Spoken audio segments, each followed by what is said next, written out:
Bonjour à tous. Donc, comme ça a été dit, je suis Plotine Jarda. Je suis en thèse à la PRC sur la perception des émotions humaines par les chevaux.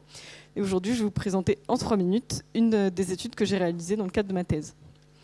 Donc, on entend souvent dire que les chevaux peuvent sentir quand on a peur, mais ça n'a pas encore été prouvé scientifiquement.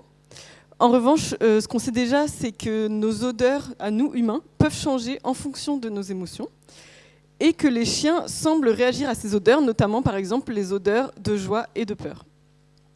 Donc, ce qu'on a voulu savoir dans un premier temps, c'est si les chevaux peuvent différencier des odeurs humaines de joie et des odeurs humaines de peur. Donc pour ça, on a demandé à des volontaires de regarder des films d'horreur et de comédie.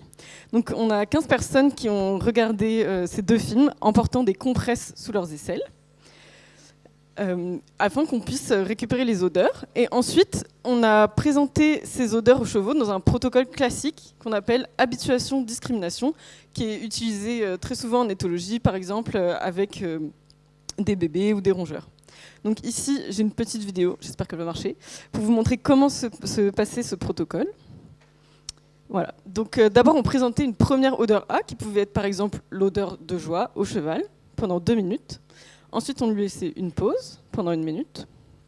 Ensuite, on présente une deuxième fois la même odeur. Donc, si, par exemple ici, l'odeur de joie. On fait une autre pause. Et enfin, on présentait une 3e fois la même odeur, accompagnée de l'autre odeur qui était donc de la même personne, mais dans l'autre état émotionnel, pendant 2 minutes.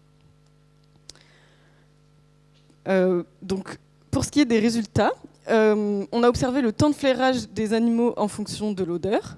Et comme les animaux, de manière générale, sont attirés par la nouveauté, si ils pouvaient différencier les 2 odeurs, on s'attendait à ce qu'ils fassent plus l'odeur B, donc l'odeur nouvelle, dans le temps de la discrimination.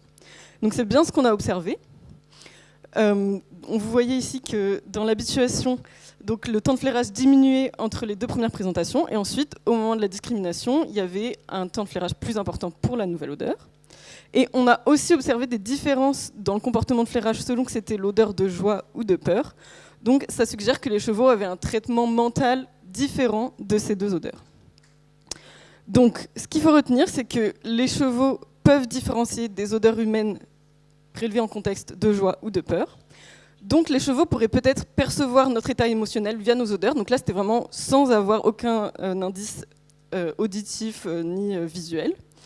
Et ça reste à approfondir. Donc par exemple, on peut se demander maintenant si ces odeurs peuvent influencer le comportement du cheval, s'il pourrait aussi sentir d'autres émotions, et puis si on pourrait le retrouver chez d'autres herbivores domestiques.